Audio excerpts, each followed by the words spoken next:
로마서 42번째 시간입니다.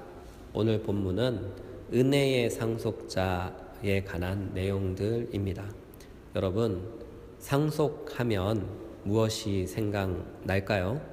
저는 제일 먼저 떠오르는 단어가 유산이란 단어입니다. 저는 유산을 받아본 적이 없어서 유산을 상속받는다는 것이 어떤 것인지는 잘 모르겠어요.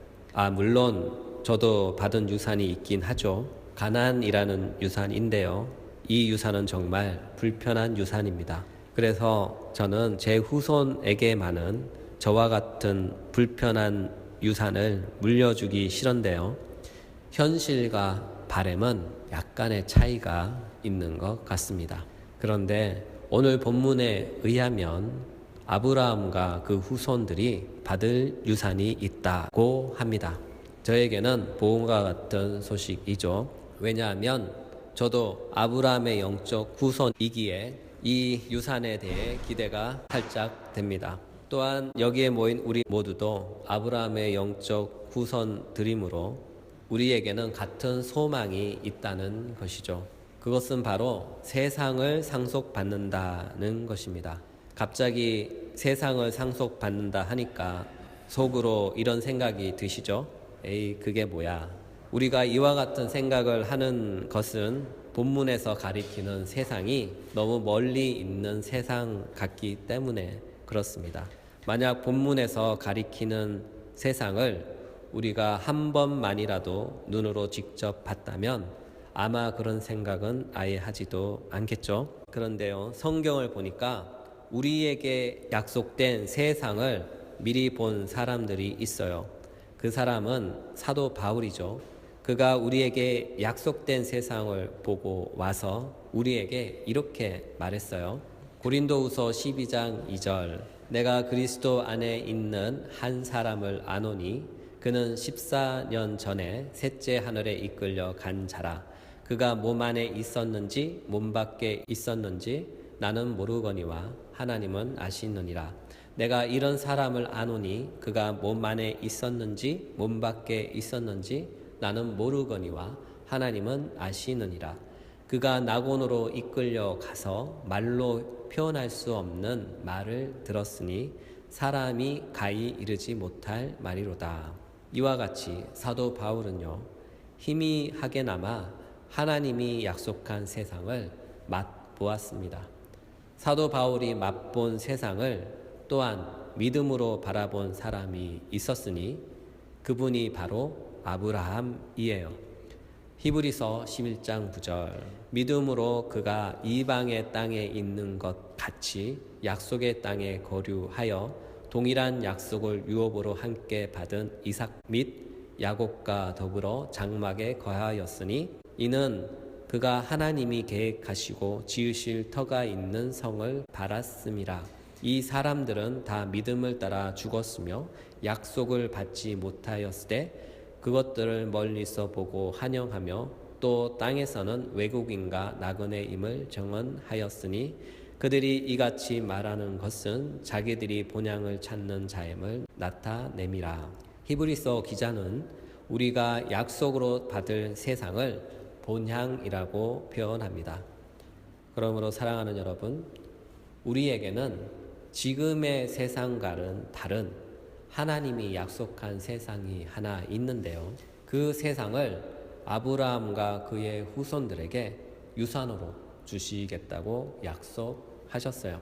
아브라함과 또한 믿음의 사람들이 하나님이 약속한 세상을 믿음으로 보고 받았다면 우리도 충분히 믿음으로 동일한 유산을 상속받을 것입니다. 오늘 본문 13절에 이렇게 기록이 되어 있어요. 세상의 상속자. 여기서 가리키는 세상은 지금 우리가 살고 있는 세상이 아니에요.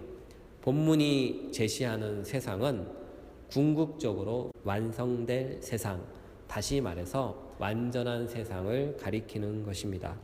요한계시록 21장 1절, 또 내가 새 하늘과 새 땅을 보니 처음 하늘과 처음 땅이 없어졌고 바다도 다시 있지 않더라. 또 내가 봄에 거룩한 성 새 예루살렘이 하늘에서 내려오니 그 준비된 것이 신부가 남편을 위하여 단정한 것 같더라. 내가 들으니 보좌에서 큰 음성이 나서 이르되 보라, 하나님의 장막이 사람들과 함께 있음에 하나님이 그들과 함께 계시리니 그들은 하나님의 백성이 되고 하나님은 친히 그들과 함께 계셔서 모든 눈물을 그 눈에서 닦아 주시니 다시는 사망이 없고 애통하는 것이나 곡하는 것이나 아픈 것이 다시 있지 아니하리니 처음 것들이 다 지나갔음이러라. 하나님은 우리에게 완전한 세상을 약속으로 주셨어요. 본문 13절에는 약속이 언약으로 번역되어 있는데요. 본문에는 헬라어 에판겔리아로 표현되어 있어요. 원문에 가까운 뜻이 약속입니다. 헬라어에서 약속을 뜻하는 단어가 두 개 있는데요. 하나는 에판겔리아이고 또 다른 하나는 히포스 케시스입니다. 먼저 에판겔리아를 살펴보면 일방적인 호의로 조건 없이 주는 약속을 가리킬 때 사용됩니다. 사실상 약속의 성격은 상대방과 조건적 합의하에 이루어지는 것이 일반적인 관례인데요. 그런데 에판겔리아는 철저히 호의를 베푸는 쪽에서 일방적으로 주는 약속이에요. 두 번째는 히포스 케시스인데요. 이 단어는 조건부로 주어진 약속을 가리킬 때 사용됩니다. 예를 들면 만일 너가 이것을 약속하면 나는 이에 상응하는 약속을 하겠다. 다시 말해서 네가 하는 것 봐서 내가 그에 맞는 대가를 나도 하겠다. 이런 것이죠. 그러나 오늘 사도 바울이 본문에서 사용한 단어는 호의를 베푸는 쪽에서 일방적으로 맺는 에판겔리아란 단어를 사용하고 있어요. 이것은 전능하신 하나님께서 죄로 인해 자신의 구원에 대하여 전적으로 무능한 우리를 불쌍히 여기셔서 일방적으로 은혜를 베풀어 구원하시겠다는 하나님 자신의 약속입니다. 이와 같은 이유로 바울은 하나님의 약속을 말할 때에는 항상 에판겔리아를 사용했어요. 그렇다면 본문에서 하나님께서 하신 약속의 내용이 무엇일까요? 하나님께서 하신 약속의 내용은 이것입니다. 아브라함과 그를 세상의 상속자가 되도록 하겠다는 것입니다. 이와 같은 하나님의 약속이 우리에게 어떻게 주어졌나요? 13절 언약은 율법으로 말미암은 것이 아니요 믿음의 의로 말미암은 것이다. 이 말씀에서 우리에게 보여주는 것은 하나님의 약속이 체결된 방법을 우리에게 보여주고 있어요. 다시 말해서 하나님께서 아브라함과 약속을 어떻게 체결했는지 그 방식을 우리에게 보여주고 있는 것이죠. 여러분, 하나님과 아브라함은 어떻게 약속을 맺었을까요? 그것은 창세기 15장 17절에 나옵니다.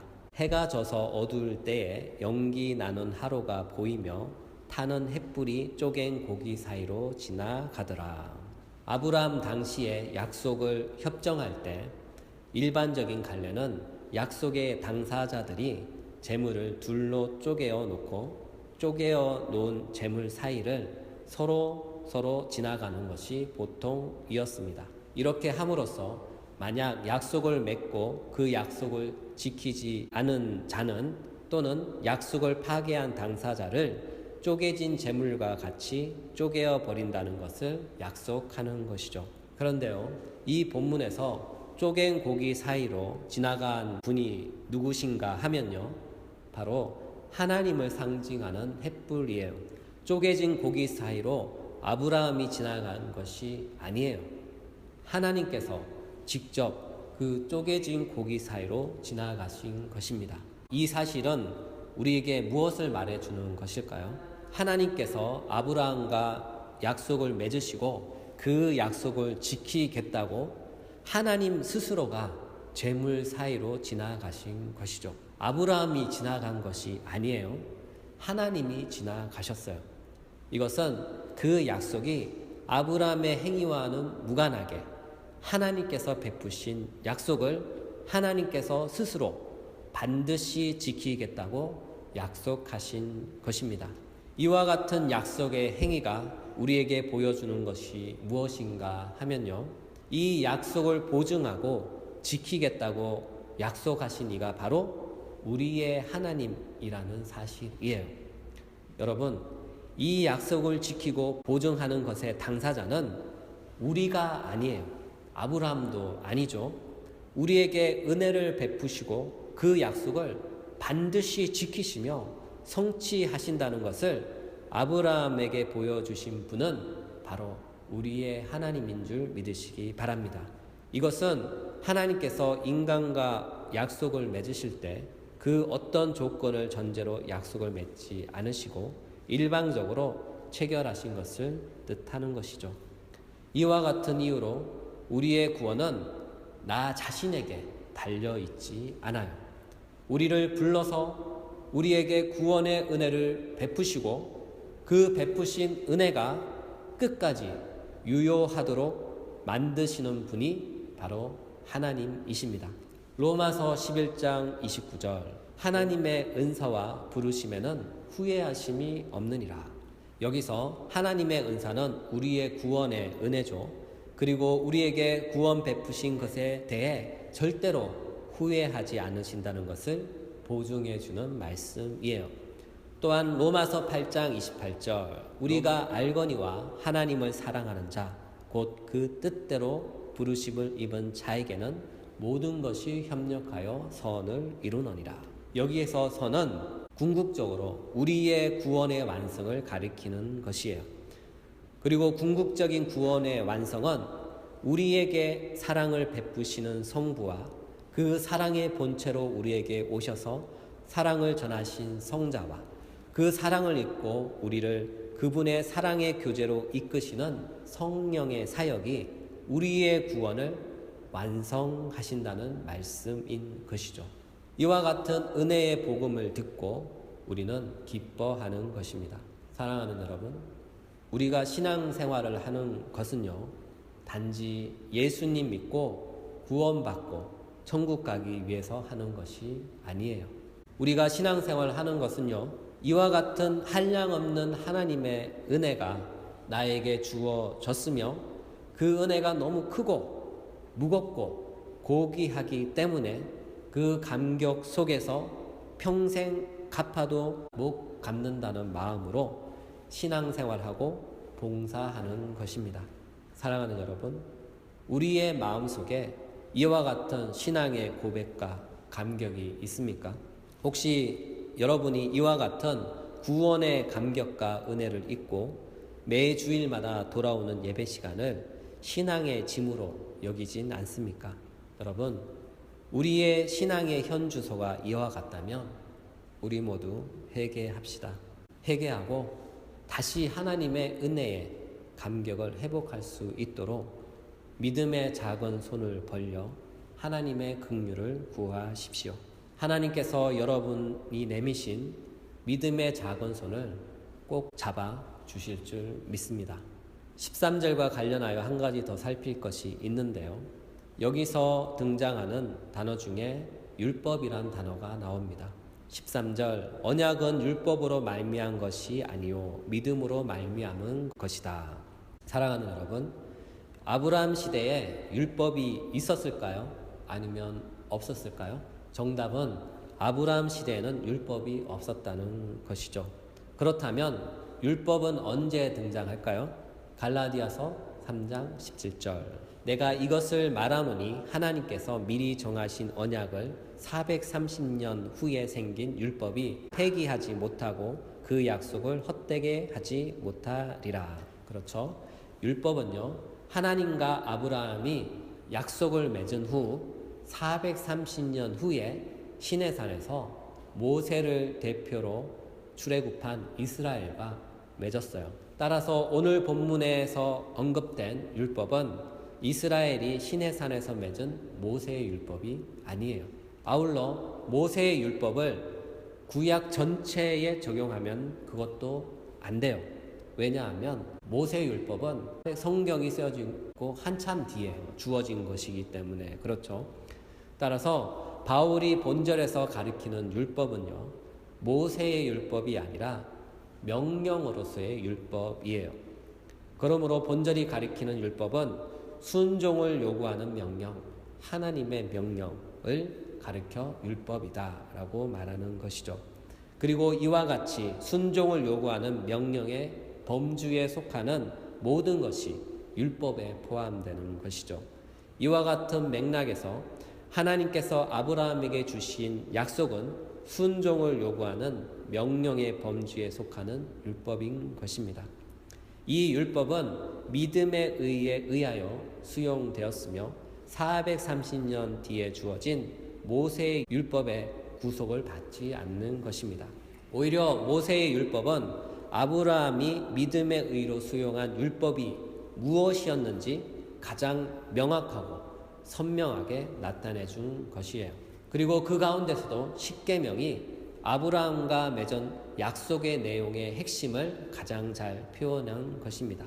이와 같은 이유로 아브라함의 율법이 모세의 율법의 옷을 입고 선명하게 우리에게 제시되었던 것이죠.